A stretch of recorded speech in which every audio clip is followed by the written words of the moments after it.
ने मेरी ने सुतेली जो उसकी बेटी थी उसी को देखा, उसी पे उसने हाथ डाला। हम सो रहे थे तो उसने कुछ कोशिश की, लेकिन शोर शराबा पड़ गया। फिर मैंने उसको निकाल दिया, क्योंकि इज्जत से बढ़ के कुछ नहीं है। इज्जत एक बार मिलती है, बार बार नहीं मिलती। अस्सलाम वालेकुम, रोशन पाकिस्तान के साथ मैं हूं आपका होस्ट अहमद इफ्तार। नाजरीन, आज मैं अलमदार रोड पर मौजूद था।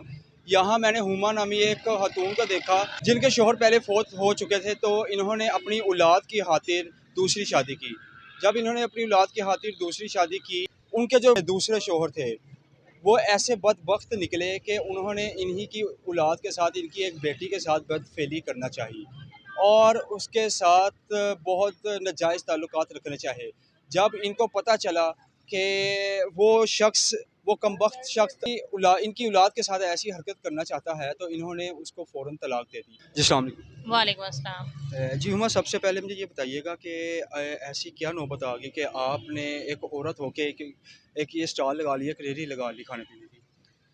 वही मसला ये है कि घर में ज़ाहिर है बच्चे हैं, तो बच्चों को पेट भी लगा हुआ है, उन्हें रोटी खानी है। अब जब घर में कोई सरबराह मर्द नहीं होगा तो माँ ने तो दे भूखे नहीं रखना।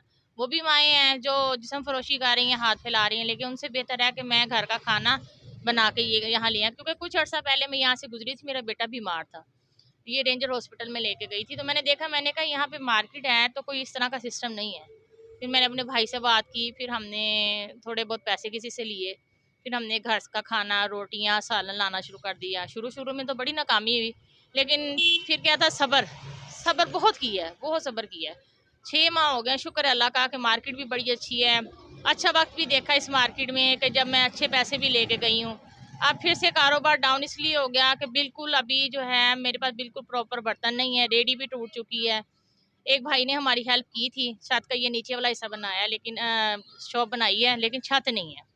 अच्छा, मेरा पूछने का मकसद ये है कि क्योंकि ये एक ऐसा काम है, खाने पीने का ज़्यादातर मर्द शुरू करते हैं, औरतों का काम मुख्तलिफ होता है, घरों में काम कर लेना वगैरह। तो आपने एक औरत ज़ात होके यही काम को प्रेफर क्यों किया? मैंने घरों में भी काम किया है, मैं ऐसे नहीं बैठी, मैंने घरों में भी काम किया, लेकिन घरों में काम करती थी, बहुत ज़्यादा करती थी, 2-3 घरों में, लेकिन वो सेल्फ रिस्पेक्ट नहीं थी। ठीक है। फिर रेडी लगाना कोई मायूब बात नहीं है, घर का खाना हम घरों में भी बनाते हैं। मैंने ये सोचा कि अगर मैं घर से रोटियां और सालन बना के लाऊंगी तो उसका एक फ़ायदा ये होगा कि मेरे बच्चे भी खा लेंगे, मैं दुकानदारी भी यानी कि यहाँ पे रोड पे भी लगा लूंगी, लोग भी खाएंगे, उससे ये है कि मुझे आमदनी होगी। पहले थोड़ी बहुत शर्म आती थी कि हाय मैं मर्दों में खड़ी हूँ, लेकिन अब नहीं, ये मेरे भाई हैं, बच्चे हैं, अब मुझे इस चीज़ की नहीं है। मेहनत में कोई मेहनत नहीं, चाहे आप रेडी लगा लें, चाहे आप लोगों के घरों में काम कर लें। तो जो आपके हस्बैंड थे, आपने छोड़ा क्यों उनको? मेरे एक्स हस्बैंड की डेथ हो गई थी, उसमें से 3 बेटियां थी, तब तीसरी बेटी होने वाली थी। फिर मेरे घर वाले ज़ाहिर है बिठा के तो रखना नहीं था, उन्होंने उन्होंने शादी कर दी। उस बंदे ने बहुत बुरा सलूक किया बच्चियों के साथ, मारता था, पीटता था, हर वक्त गुजरता रहा। उसमें से एक बेटी 2 बेटे हुए, जिसमें से जो एक बेटा, उसका ज़हनी तवाज़ुन ठीक नहीं है। उसके बाद फिर क्या था, जिस बच्ची ने मेरी ने सुतेली जो उसकी बेटी थी उसी को देखा, उसी पे उसने हाथ डाला। हम सो रहे थे तो उसने कुछ कोशिश की, लेकिन शोर शराबा पड़ गया। फिर मैंने उसको निकाल दिया, क्योंकि इज्जत से बढ़ के कुछ नहीं है। इज्जत एक बार मिलती है, बार बार नहीं मिलती। तो 2 साल हो गए इस बात को, मैंने उससे खुला ले लिया है, और उसके बाद मैं फिर घर से निकल आई कि मैंने अपने बच्चों को खिलाना है, किसी के आगे हाथ नहीं फैलाना, और मजीद इस तरह का कोई स्टेप नहीं उठाना। तो अब आपका यही रोज़गार है? जी, मेरा यही रोजगार। कितना खाना ले आती हैं यहाँ पे? कितना तादाद में लेके आती हैं और कितना बिक जाता है? मैं पहले जो था तकरीबन 50-50 रोटी भी लेके आती थी, 100-100 भी आई है, वो भी बिक जाती थी। अब ये है कि जैसे महंगाई हो गई है, चीज़ें पूरी नहीं होती, राशन पूरा नहीं होता। अब 20-25 रोटियां मैं बड़ी मुश्किल लेके आती हूँ। एक सब्जी होती है, दाल होती है, चावल होते हैं, ये सुबह उठ के बनाती हूँ, यहाँ पे लेके आती हूँ कि गुजारा हो जाए। लेकिन आजकल गुजारा करना बहुत मुश्किल हुआ पड़ा है। कभी 200, कभी 250, कभी 150। परसों तो मैं कुछ भी नहीं लेके गई।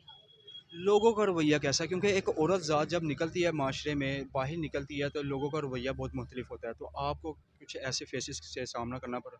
हाँ जी, शुरू-शुरू में यहाँ से लड़के गुज़रते थे कॉलेजेस के या स्कूलों के, तो हँसते थे, फैमिलीज़ भी हँसती थी। फिर आहिस्ता-आहिस्ता उन्होंने देखा कि ये तो एक मजबूर औरत है, ज़ाहिर है मैं काम कर रही हूँ, मैं लोगों को जाके दुकानों पे दे भी आती हूँ।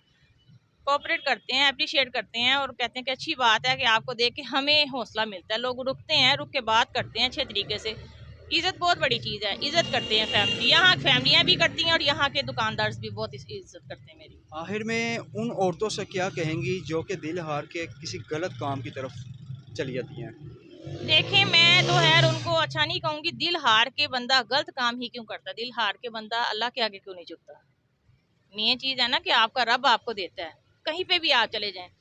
तो ये बात अच्छी नहीं है। देखें, कल को खुदा ना खास्ता उस औरत के साथ कुछ हो जाता है, पीछे उसके बच्चों का क्या बनेगा? ठीक है? हाथ फैलाने वाली आती हैं, रोड एक्सीडेंट में अक्सर डेथ हो जाती है, कौन? कोई नहीं, लवारस होते हैं वो लोग इस तरह।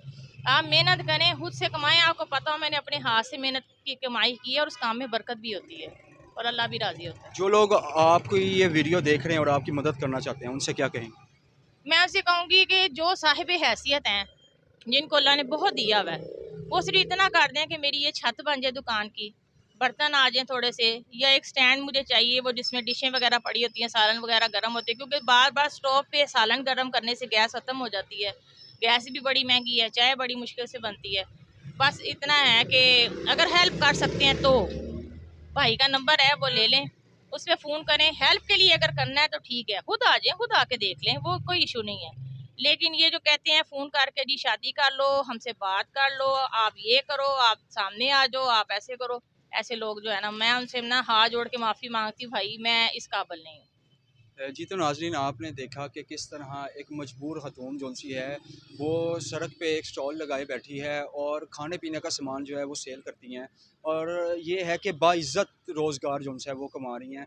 लेकिन उनका एक शिकवा ये भी है कि जो लोग इनको फ़ोन करते हैं, उनमें से कुछ लोग ऐसे भी हैं जो इनको तंग करते हैं, वो शादी की ऑफ़रें करते हैं, जबकि वो आगे ही मजबूर। इस वीडियो को ज़रूर शेयर कीजिए ताकि ऐसे लोगों की मदद हो सके। बहुत शुक्रिया। इसी के साथ अपने मेज़बान अहमद इफ्तिखार को इजाज़त दीजिए। अल्लाह हाफ़िज़।